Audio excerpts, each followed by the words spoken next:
నమస్తే, welcome to V news Telangana. బులెటిన్ల ముందుగా హెడ్లైన్స్ చూద్దాం. దేవరకొండ అభివృద్ధి పనుల్లో పాల్గొని బహిరంగ సభలో మాట్లాడిన ముఖ్యమంత్రి రేవంత్ రెడ్డి. ట్రేడ్ యూనియన్ ప్రతినిధులతో రౌండ్ టేబుల్ సమావేశంలో మాట్లాడిన BRS working president KTR. Doctor BR Ambedkar వర్ధంతి సందర్భంగా ట్యాంక్ బండ్ వద్ద విగ్రహానికి పూలమాల వేసి నివాళులర్పించిన ఎన్ రామచంద్రరావు. మోదీ పుతిన్ భేటీపై అమెరికా మీడియా ఫోకస్, భారత్ దౌత్యంపై ఆసక్తికర కథనాలు. YSRCP general secretary Nandamuri Lakshmi Parvathi press meet. Devarakonda అభివృద్ధి పనుల్లో పాల్గొని బహిరంగ సభలో ముఖ్యమంత్రి రేవంత్ రెడ్డి మాట్లాడారు. ప్రజాపాలన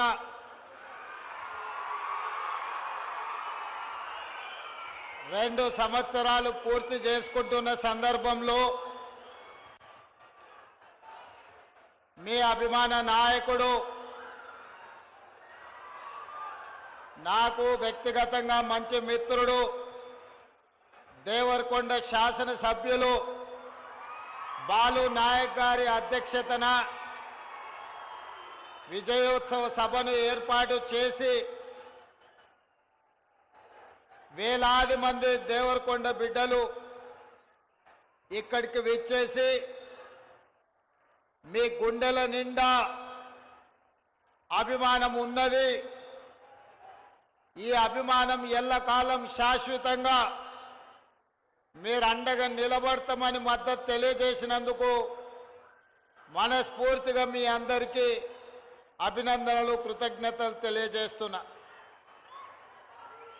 మిత్రులారా, ఈ విజయోత్సవ కార్యక్రమంలో నాతో పాటు శాసన మండలి చైర్మన్ పెద్దలు గుత్తా సుఖేందర్ రెడ్డి గారిని,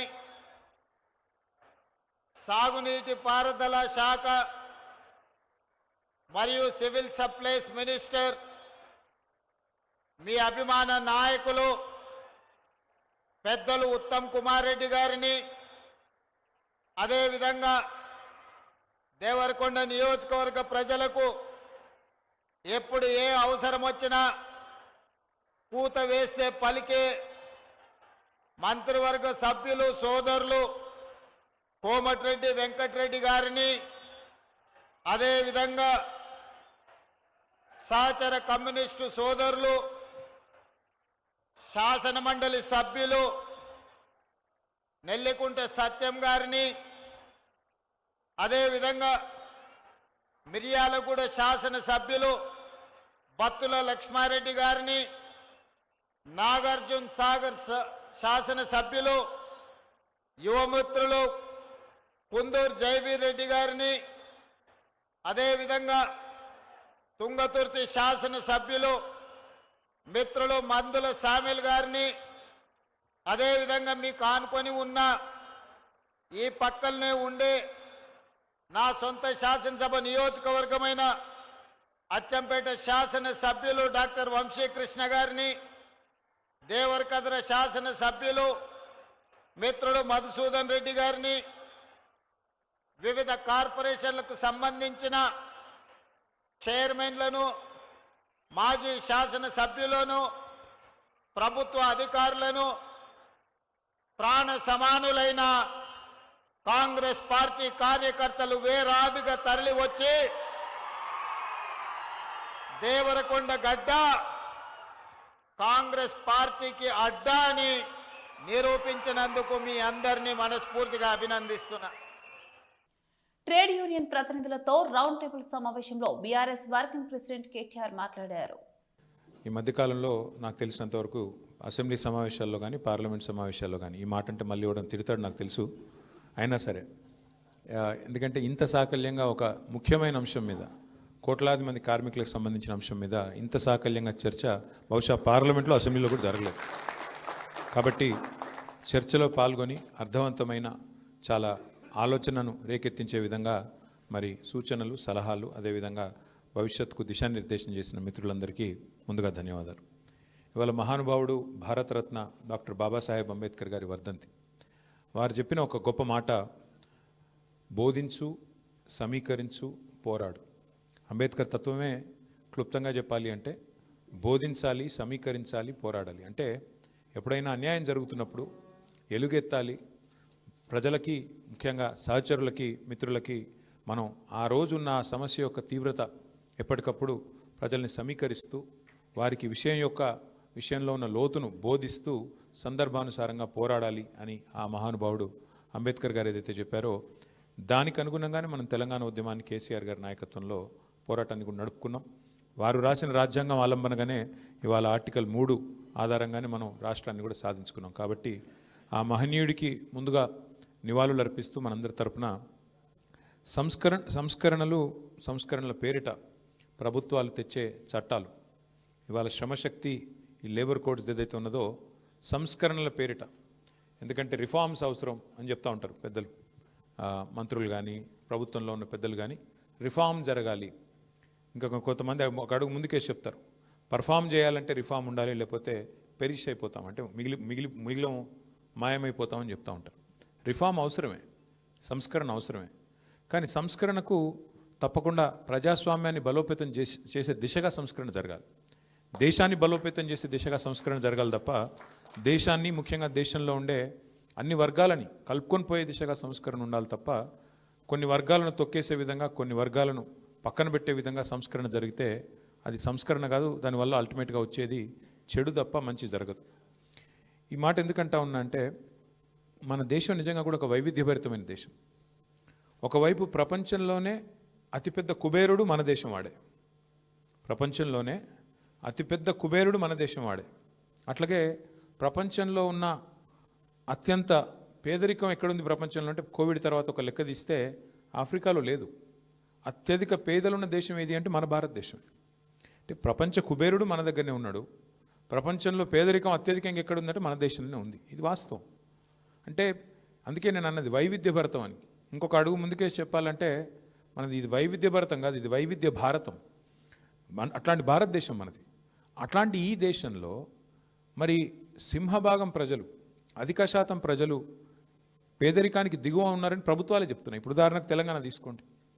తెలంగాణలో ఇవాళ 92-93% మందికి తెల్ల కార్డులు ఉన్నాయి, రేషన్ కార్డులు. తెల్ల కార్డు అంటే ఏంది? BPL, below poverty line. మరి 92-93% బిలో పావర్టీ లైన్ ఉన్నారని మనమే ఒప్పుకుంటూ ప్రభుత్వాలే ధృవీకరణ ఇస్తూ మరొక వైపు మనం తెచ్చే సంస్కరణలు ఎట్టుండాలా? వాళ్ళను కడుపులో పెట్టుకుని చూసుకునే విధంగా ఉండాలి. అమెరికా ఫలానా చేసింది, లేదా ఐరోపా ఖండంలో ఫలానా చేసినారు సంస్కరణ, అది యథాతథంగా మనకున్న ఫ్రీ ట్రేడ్ ఒప్పందమో లేకపోతే ఇంకో ఒప్పందమో, దానివల్ల మనం కూడా చేయాల్సిన ఒత్తిడి ఉంది అని మన మీద రుద్దితే ఎట్లా కుదురుతుంది? డాక్టర్ బిఆర్ అంబేద్కర్ వర్ధంతి సందర్భంగా ట్యాంక్ బండ్ వద్ద ఎన్ రామచంద్రరావు విగ్రహానికి పూలమాల వేసి నివాళులర్పించారు. ఈరోజు బాబాసాహెబ్ అంబేద్కర్ గారి యొక్క వర్ధంతి సందర్భంగా భారతీయ జనతా పార్టీ తరపు నుంచి మా కార్యకర్తలు, మా నేతలు, మా దళిత మోర్చా అధ్యక్షులైనటువంటి కాంతి గారు, మా జనరల్ సెక్రటరీ వేముల అశోక్ గారు, గౌతమ్ రావు గారు, మరి అశోక్ గారు, మన దేవేందర్ గారు, మరి వారితో పాటు చాలామంది భుజేందర్ గారు, అనేక మంది నాయకులు ఇక్కడ నివాళులు అర్పించడం జరిగింది. దేశవ్యాప్తంగా కూడా ఈరోజు రాజ్యాంగం మీద పెద్ద చర్చ జరుగుతూ ఉంది. రాజ్యాంగాన్ని రచించినటువంటి ఆ మహనీయుడు, రాజ్యాంగంగా రచించే సమయంలో అధ్యక్షత వహించినటువంటి మహనీయుడు డాక్టర్ అంబేద్కర్ గారిని ఈరోజు అందరూ కూడా స్మరించాల్సిన అవసరం ఉన్నది. ఈరోజు దేశానికి ఒక మార్గదర్శనం, ఒక నిర్దేశం ఇచ్చినటువంటి వ్యక్తి బాబాసాహెబ్ అంబేద్కర్ గారు. బాబాసాహెబ్ అంబేద్కర్ గారు ఒక లాయర్గా, ఒక టీచర్గా, ఒక రాజకీయ నాయకుడిగా, ఒక స్టేట్స్మెన్గా, ఒక డిప్లొమాట్గా ఈరోజు ప్రపంచంలో వారి యొక్క స్థానాన్ని వారు సంపాదించుకుంటారు. భారతదేశంలో కాదు, ప్రపంచం అంతా కూడా వారిపైన అధ్యయనం జరుగుతూ ఉన్నది. కానీ దురదృష్టశాతం ఏంటంటే మన దేశంలో కాంగ్రెస్ పార్టీ దాదాపు 60 సంవత్సరాలు పరిపాలించిన తర్వాత వారిని గుర్తించలే. 1990లో వారికి భారతరత్న ఇవ్వడం జరిగింది, అది కాంగ్రెస్ ఇతర ప్రభుత్వంలో. అదేవిధంగా వారికి సంబంధించినటువంటి 5 పవిత్రమైన స్థానాలుగా భావించేటటువంటిగా భారత ప్రభుత్వం నరేంద్ర మోదీ గారు వచ్చిన తర్వాత పంచతీర్థ మహులో పుట్టిన దగ్గర నుంచి వారి చివరి శ్వాసం విడిచిన స్థానాలు అన్ని 5 స్థానాలు లండన్లో చదువుకున్నటువంటి ఒక రూమ్ అయితే ఏంది భారత ప్రభుత్వం కొనుక్కొని అక్కడ లైబ్రరీ ఒక రీసెర్చ్ సెంటర్ పెట్టడం జరిగింది. కాబట్టి బాబాసాహెబ్ అంబేద్కర్ గారికి నివాళులు ఏది ఉందో అది మన రాజ్యాంగం మీద మన నమ్మకాన్ని మనము పెట్టి ఆ రాజ్యాంగాన్ని గౌరవించే రోజు, భారతదేశాన్ని గౌరవించే రోజు, మన బడుగు బలహీన వర్గాల కోసము పోరాడి వారికి న్యాయము ఇవ్వాల్సినటువంటిగా మనం ఆ ఒక ఆలోచనతో యువత ప్రజలు ఉండాలి అని చెప్పి ఆలోచనతో ఎప్పుడైతే మనం ఉంటామో అప్పుడే మనం నిజమైనటువంటి నివాళులు మన భారతరత్న డాక్టర్ బాబాసాహెబ్ అంబేద్కర్కు అందించినది. కాబట్టి ఈ సందర్భంగా నేను నా పార్టీ తరఫు నుంచి వారికి నివాళులు అర్పిస్తూ మన దేశ ప్రజలందరూ కూడా వారిని స్మరించి వారు చూపెట్టిన దారిలో నడవాలని చెప్పి కూడా కోరుతాం. ప్రధాని నరేంద్ర మోదీ రష్యా అధ్యక్షులు వ్లాదిమిర్ పుతిన్ మధ్య ఢిల్లీలో జరిగిన శిఖరాగ్ర సమావేశంపై అమెరికాలోని ప్రముఖ మీడియా సంస్థలు ప్రత్యేక దృష్టి సారించాయి. రష్యా, పాశ్చాత్య దేశాల మధ్య భారత్ అనుసరిస్తున్న వ్యూహాత్మక సమతుల్యతకు ఈ భేటీ ఒక పరీక్ష అని విశ్లేషించాయి.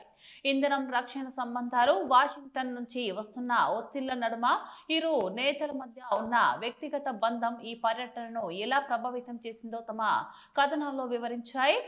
వాల్ స్ట్రీట్ జర్నల్ తన కథనంలో రష్యా నుంచి తక్కువ ధరకు ముడి చమురు కొనుగోలు చేస్తున్న భారత్పై అమెరికా ద్వితీయ శ్రేణి ఆంక్షల ఒత్తిడి పెరుగుతున్నందున ఈ సమయంలో ఈ భేటీ జరిగిందని పేర్కొంది.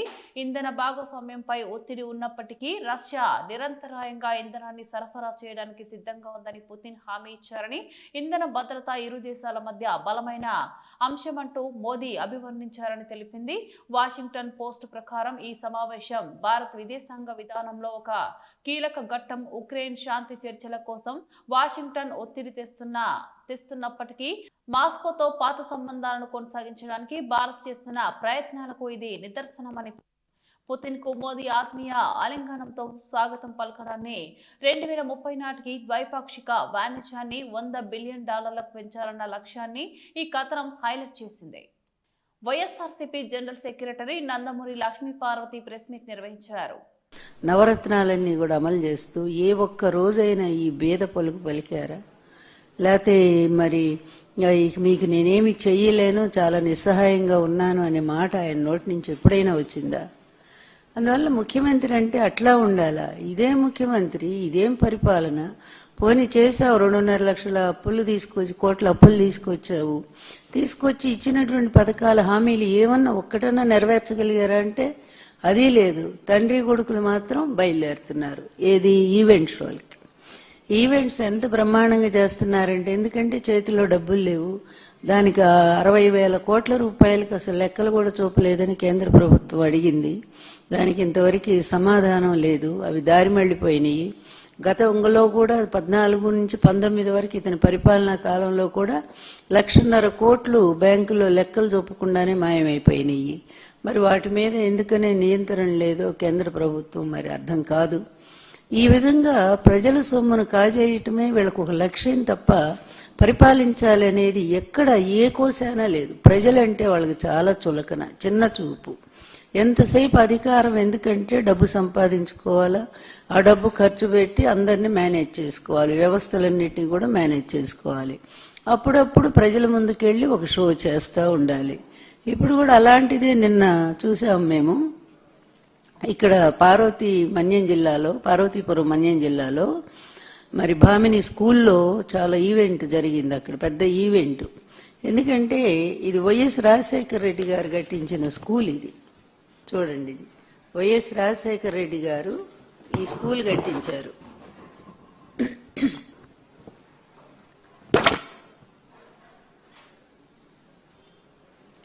ఆయన కట్టించిన స్కూల్లో నాడు నేడు క్రింద దాన్ని ఎంతో డెవలప్ చేసింది జగన్మోహన్ రెడ్డి గారు. ఆయన కుమారుడైన జగన్మోహన్ రెడ్డి గారు నాడు నేడు క్రింద అక్కడ అద్భుతంగా ప్రతి స్కూలు, కొన్ని వేల స్కూల్స్.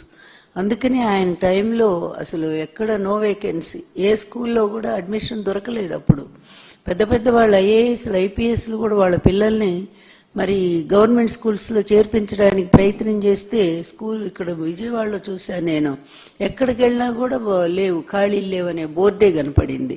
అంత అద్భుతంగా జరిగింది ఆనాడు విద్యా వ్యవస్థకు పెద్దపీట వేసిన ఆనాటి ముఖ్యమంత్రి జగన్మోహన్ రెడ్డి గారి పరిపాలన. ఇక్కడ ఈ తండ్రి కొడుకుల మెగా షోలు ఎక్కడ చూడలేక చస్తా ఉన్నారు జనాలు. వెళ్తారు అప్పుడప్పుడు, ఎందుకంటే పని బాట ఏం లేదు, వారానికి 5 రోజులు తిరుగుతారు, మరి చాపర్లో తిరుగుతూనే ఉంటారు. ప్రభుత్వ సొమ్ము ఇష్టం వచ్చినట్టుగా ఇప్పటికీ లోకేష్ 86 సార్లు 90 సార్లు ఆయన వెళ్ళాడు, పవన్ కళ్యాణ్ ఆయన అంతే, చంద్రబాబు అంతే. వీకెండ్ వస్తే ఎక్కడుంటారో కూడా తెలియదు. ఇదిగాక చాపర్లు తీసుకొని విదేశాలకు కూడా తిరుగుతున్నారు. అంతా ప్రజల సొమ్మే. మేడ్చల్ జిల్లా మేడిపల్లి పిఎస్ పరిధి నారపల్లిలోని ఇంజనీరింగ్ కళాశాల వద్ద తీవ్ర ఉద్రిక్తత చోటు చేసుకుంది. ఫస్ట్ ఇయర్ చదువుతున్న చందు అనే యువకుడు అయ్యప్ప మాలాధారణలో కాలేజీకి రాగా స్టూడెంట్ అయ్యప్ప దుస్తులు విప్పించి కాలేజ్ యూనిఫామ్ వేయించాడంటూ అయ్యప్ప స్వాములు, హిందూ సంఘాలు, బీజేవైఎం నాయకులు పెద్ద సంఖ్యలో కాలేజ్ ముందు ఆందోళన చేశారు. సాంచరణం సాములందరికీ, నా పేరు Chandu, engineering college Nalla Malla Reddy first year college చదువుతున్నా. ఇట్లా నిన్న కాలేజ్ డ్రెస్ వేసుకొని రావాలని అన్నారు. అయ్యప్ప మాల వేసుకున్నా. నేను మాల వేసుకొని గేట్ కాడికి వచ్చినాక పీటీ సార్ ఉండి కాలేజ్ డ్రెస్ వేసుకుంటేనే కాలేజ్కి రావాలి, లేకపోతే కాలేజ్ రావద్దు, నిన్ను ఎవరు వేసుకొని రమ్మన్నా, నీకు ఒకసారి చెప్పినా కదా, మళ్ళీ సార్ చెప్పాలా అని అన్నాడు. సార్ నేను ఇట్లా ప్రిన్సిపాల్ని పర్మిషన్ అడుగుకుంటా సార్ అంటే, ఆ సార్ ఉండి లోపలికి పంపించాను అని అన్నాడు ఫస్ట్. తర్వాత ఆ సార్ ఉండి పోయి అడుక్కోపో అని అన్నాక లోపలికి వచ్చి ప్రిన్సిపాల్ రూమ్లోకి వచ్చి అడిగిన, సార్ ఇట్లా డ్రెస్ అలో లేదా అన్నాక, లేదు నిన్ను ఎవరు రమ్మన్నాడు ఆ కాలేజ్ లోపలికి, లేదని చెప్పిన, ఒకసారి చెప్తే అర్థం కాదా అని ప్రిన్సిపాల్ అన్నాడు. అన్న తర్వాత నేను లోపలికి ఎవరికి పంపించారు అంటే, ఇట్లా పీటీ సార్ గేట్ దగ్గర పంపించారు, ప్రిన్సిపాల్ సార్ని పర్మిషన్ అడిగాక పీటీ సార్ కాడికి పోయి రమ్మంటుండు ప్రిన్సిపాల్ సార్ అని చెప్పమని అన్నాడు. ప్రిన్సిపాల్ సార్ దగ్గరికి పీటీ సార్ని తీసుకొచ్చిన. నేను తీసుకొచ్చి సార్ ఇట్లా పీటీ సార్ ప్రిన్సిపాల్ సార్కి అడిగారు. రాగానే ప్రిన్సిపాల్ సార్ ఉండి పీటీ సార్ని, నిన్ను ఎవరు పంపించమన్నాడు ఆ లోపల పంపించమని నేను చెప్పి, అటు నుంచి అటే వెళ్ళగొట్టక అని పీటీ సార్ని ప్రిన్సిపాల్ సార్ అన్నాడు. సార్ ఎందుకు సార్ ఇట్లా అని నేను అడిగితే, నీకేంది ఒకసారి చెప్తే అర్థం అవుతలే, మేము 18 సంవత్సరాల నుంచి చేస్తున్నాం, నువ్వు వచ్చి కొద్ది పెద్ద నీతులు చెప్తున్నావు అని పీటీ సార్ నన్ను అన్నాడు. ప్రిన్సిపాల్ సార్ ఇట్లుండి, నువ్వు ఇడికించి పోవా, ఫస్ట్ ఇడికించి పోవా, లేకపోతే 200 పెట్టి బయట సివిల్ సెట్ కొనుక్కొని రా అని అన్నాడు స్వామి. పెద్దపల్లి జిల్లా రామగుండం పోలీస్ కమిషనరేట్ కార్యాలయం ఆవరణలో 63వ హోంగార్డ్స్ రైజింగ్ డే కార్యక్రమాన్ని ఘనంగా నిర్వహించారు. ఈ కార్యక్రమంలో police commissioner Amber Kishore Jha, admin DCP శ్రీనివాసులతో పాటు పెద్దపల్లి, మంచిర్యాల జిల్లాల పోలీస్ అధికారులు పాల్గొన్నారు. ముందుగా Ramagundam police commissioner Amber Kishore Jha commissionerate parade ground లో మొక్కలను నాటారు. అనంతరం హోంగార్డ్స్ గౌరవ వందనం స్వీకరించారు. ఈ సందర్భంగా ఉత్తమ ప్రతిభ కనబరిచిన హోంగార్డులకు ప్రశంసా పత్రాలు అందజేశారు.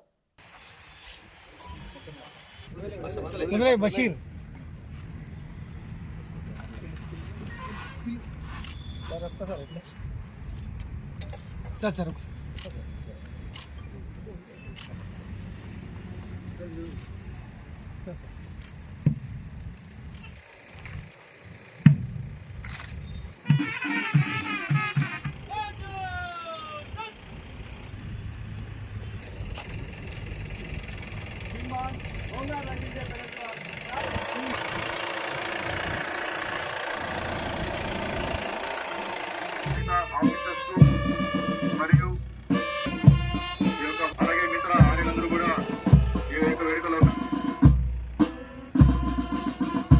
ఈరోజు ఈ యొక్క రామగుండం కమిషనరేట్ లో మనము హోంగార్డ్ రైజింగ్ డేని ఎంతో ఘనంగా వైభవంగా మనం జరుపుకుంటున్నాము. ఇందుకు మా అందరికి కూడా ముందు నుంచి కూడా ఈ వేడుకల గురించి ప్రత్యేకంగా మాకు సూచనలు మా యొక్క గౌరవ సిపి సార్ గారికి, అట్లాగే మమ్మల్ని నడిపిస్తుంటే మా యొక్క అడ్మిన్ డిఎస్పీ సార్ గారికి. Police colour traffic police station Mancherial నందు విధులు నిర్వహిస్తుంది. బెల్లంపల్లి 2 టౌన్ పోలీస్ స్టేషన్ నందు లా అండ్ ఆర్డర్ విధుల్లో తన భాగస్వాముల హెడ్జి నెంబర్ 856